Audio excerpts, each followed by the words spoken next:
Sizlar yaxshimisizlar, zo'rmisizlar? Mana men hozir Samarqanddaman. Poyezd bilan Toshkentga boryapman.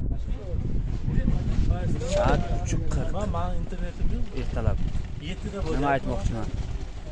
Har bitta muvaffaqiyatli insonlarning orqasida muvaffaqiyatsiz kunlari o'tgan.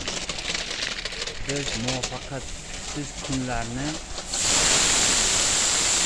ko'rgan vaqtimizga hech qanday tushkunlikka tushmasdan muvaffaqiyatli kunlarga harakat qilishimiz kerak. Shuni aytmoqchimanki, hammamiz harakat qilsak, inshaalloh muvaffaqiyatga yetamiz. Muvaffaqiyat bu faqat muvaffaqiyatsizlikdan keyin keladigan narsa ekan. Sog' bo'linglar. Biz bilan qo'shilinglar. Ulashib boramiz. Bilimlarimizni olgan. Nima bo'lsa